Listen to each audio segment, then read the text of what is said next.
Quiero dar la bienvenida al expresidente de Colombia y ahora senador por el Centro Democrático, Álvaro Uribe Vélez. Nos acompaña vía Skype. Tenemos un problema con la señal de video. Vamos a tomarlo por ahora solamente con el audio. En cuanto tengamos la señal de video, bueno, ya la tendrá usted en casa. Desde Río Negro, en el departamento de Antioquia. Así que bueno, bienvenido, expresidente Uribe. Gracias por estar de nueva cuenta aquí en Conclusiones. Fernando, muchas gracias a usted. Quiero saludar a todos sus televidentes.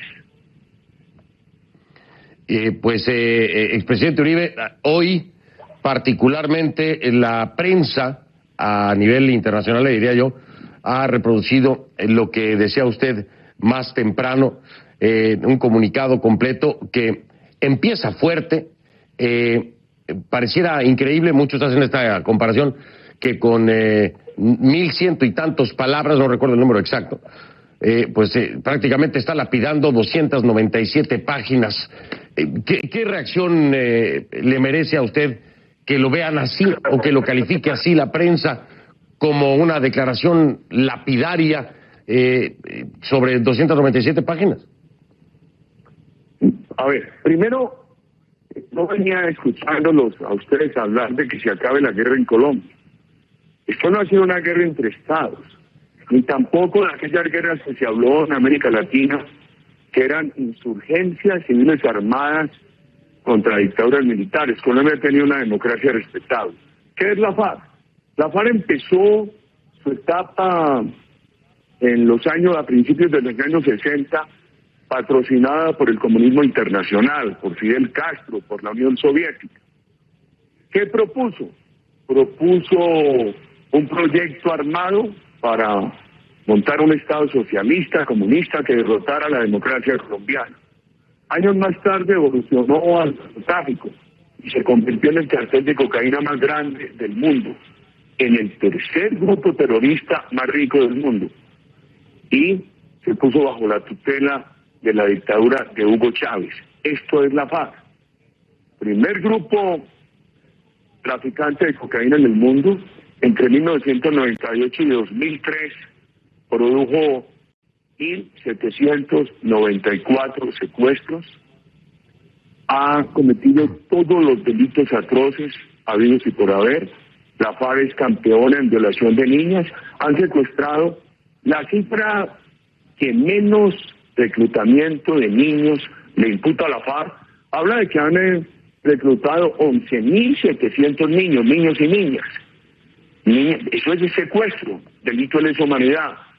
Han violado a las niñas, han obligado a que las niñas le entreguen el cuerpo a los cabecillas de la FARC. Aquellas que han resultado embarazadas las han obligado con fusil al cuello a abortar. Y todo eso queda impune. Ni un día de cárcel para los cabecillas de la FARC, les dan plena elegibilidad política. Eso le genera una gran inestabilidad jurídica al acuerdo en el futuro, promociona nuevas violencias.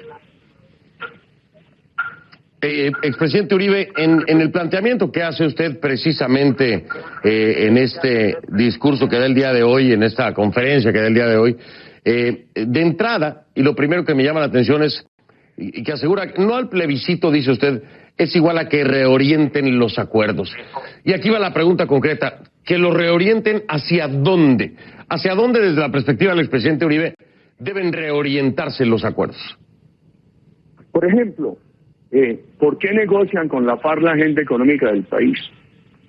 La FARC tiene una confesa plataforma económica de socialismo siglo XXI. Lo que han negociado con la FARC, que no lo han negociado con la FARC, aquí lo que hay es una claudicación del gobierno ante este grupo terrorista, es el principio de la adopción de una agenda de socialismo siglo XXI, chavista, castrista, para Colombia. ¿Por qué hay que negociar eso? ¿Por qué le van a crear todas las dificultades a la empresa privada? Que la empresa privada no ha sido culpable en Colombia de los problemas sociales. En Colombia hay problemas sociales porque nos ha faltado más empresa privada. Y ha faltado más empresa privada, entre otras cosas, por estos grupos violentos. Ese es un tema. ¿Por qué le van a crear a los diferentes sectores de la economía, empezando por el sector agropecuario, a la gente honesta del campo, las dificultades que se derivan de ese acuerdo expropiatorio con el grupo terrorista FARC? Hombre, el tema de la impunidad, el guerrillero raso que no vaya a la cárcel, pero los cabecillas responsables de delitos atroces, del narcotráfico.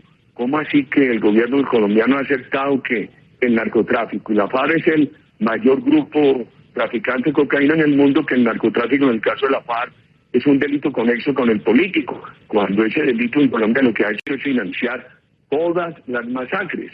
Entonces, ¿cuál es la consecuencia de que lo acepten como delito político? No van a la cárcel, no los extraditan, los eligen, no le exigen a la FARC entregar el dinero. Usted hablaba ahora de una cifra por 2012 de más o menos 3.000 millones de dólares.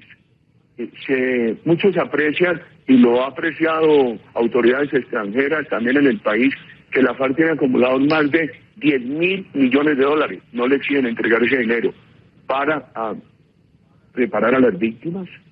Van a entregar armas, démosle a la FARC el beneficio de la buena fe, que las entreguen todas, pero con ese dinero pueden recuperar todas las armas que entreguen. Entonces, todo eso nos genera una enorme preocupación. ¿Cómo así que en una democracia que le ha dado las oportunidades a todas las tendencias del pensamiento político, quienes han dedicado a asesinar, a secuestrar, a reclutar niños, a violar niñas, a masacrar, pueden ser elegidos presidentes de la República, congresistas, etcétera? ¿Son los masacradores de ayer los que nos van a gobernar? ¿Cómo así que derogan la justicia colombiana y crean un tribunal a la medida de la FARC? Yo le preguntaba, exactamente, expresidente Uribe, le hacía esa pregunta, no sé si ha tenido la oportunidad, pero aquí hemos estado hablando con el expresidente Samper, con el expresidente Pastrana, el expresidente Gaviria, en fin, yo hacía esta pregunta concreta al expresidente Samper. Entonces, ¿se imagina usted la posibilidad de que Timochenko un día se encuentre en la presidencia o pudiera encontrarse en la presidencia de la República? Y él lo que me respondía era, pues que en una democracia sí podría ocurrir eso, sobre todo en este contexto de un acuerdo de paz, pero es una realidad si se llega a concretar y a aprobar por parte de los colombianos. ¿Le parece a usted que es un error grave en contra de la democracia si se juega bajo estas reglas y se da la oportunidad de que pueda llegar un Timochenko a la presidencia, por ejemplo? Primero, ellos se dedicaron a matar no porque no tuvieran oportunidades en Colombia. Esto ha sido una democracia respetable. Ellos se dedicaron a asesinar y a secuestrar porque eran una guerrilla del comunismo internacional. Cuando Fidel Castro llegó el 1 de enero del 59 a Cuba, lo primero que hizo fue definir dos países para réplicas en América Latina, Colombia y Bolivia. Esto era una guerrilla comunista que migró al narcotráfico, adaptó esa agenda. Hoy dirían que la agenda es una agenda chavista, del socialismo siglo XXI, del fracasado socialismo siglo XXI.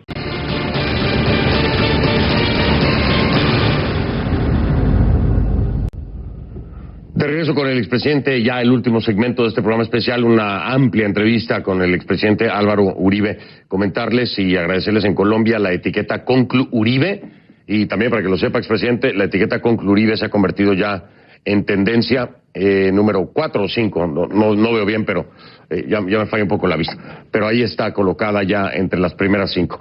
Expresidente Uribe, ¿qué pasa?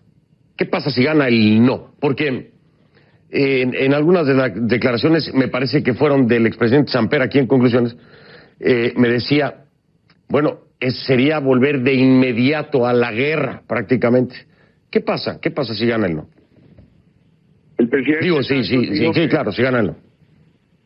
El presidente Santos dijo que si ganaba el no, había más impuestos. Él los va a poner, con el no, con el sí. Segundo, dijo que se volvía a la guerra. A mí me extrañó tanto, porque cuando él era ministro, él sabía que aquí no había guerra. Aquí lo que había era una acción de seguridad del Estado, y la seguridad es una obligación del Estado. Pero la FARC dijo que ellos no estaban interesados en volver a la guerra. ¿Qué decimos? Bueno, aquí en Colombia hay muchas personas que quieren el no, y muchas personas a quienes yo no les gusto, que no están de acuerdo conmigo, pero que tenemos una identificación en este caso. ¿Qué hemos venido diciendo? Si gana el no, nosotros pedimos que no se levante la mesa, que siga el diálogo, que ese diálogo se reoriente, que le den garantías a la nación, que la FARC se concentre en unos sitios, pero no en sitios de minería ilegal, no en sitios de narcotráfico, no en corredores de frontera hacia la tiranía de Maduro, no con población civil, y que cumpla un cese de actividades criminales total, porque han mermado unos delitos, han mermado el delito, por ejemplo, de destrucción de infraestructura, de asesinato masivo, pero han seguido asesinando policías y soldados, maltratando a nuestras Fuerzas Armadas, creciendo el narcotráfico y extorsionando. Que cumpla con un cese total de actividades criminales. Si cumple, que les den garantías. Que les den garantías a los que están en La Habana y los que se queden aquí. Inclusive que los que estén en esas zonas pueda empezarse con ellos un proceso para ayudarles económica y socialmente. Que se tramite una ley para aliviar judicialmente a los integrantes de las Fuerzas Armadas. Nosotros hemos presentado varios proyectos al Congreso. El gobierno Santos no ha permitido que avancen porque quiere someter a las Fuerzas Armadas al mismo tribunal del terrorismo, al mismo tribunal de la FARC. Entonces, muchos colombianos dicen, pero eso no se puede. Lo que estamos diciendo se puede. La misma Corte Constitucional dijo que el presidente de la República, en el evento en que gane el no pierde la competencia para seguir negociando y reorientar los acuerdos. Claro. No pierde la competencia. Claro. Si el presidente quiere, eso se puede. Y nosotros, y de todas maneras, nosotros lucharemos para que se reorienten esos acuerdos y en el proceso electoral del 2018. Habría que ver si se dan las condiciones del lado de las FARC, aunque si ganara el no, habría que ver si se dan las condiciones del lado de las FARC para seguir con una negociación.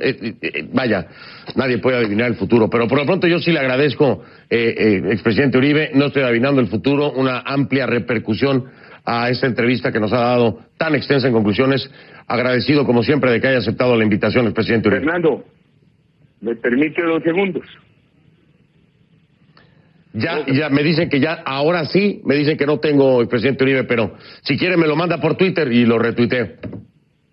No, muchas gracias a usted. Simplemente nosotros no cuestionamos la paz. Nosotros lo que decimos es que esta negociación conducirá a más violencia. Muchas gracias. Gracias a usted. Buenas noches, expresidente Uribe. Muy amable. Hago una rapidísima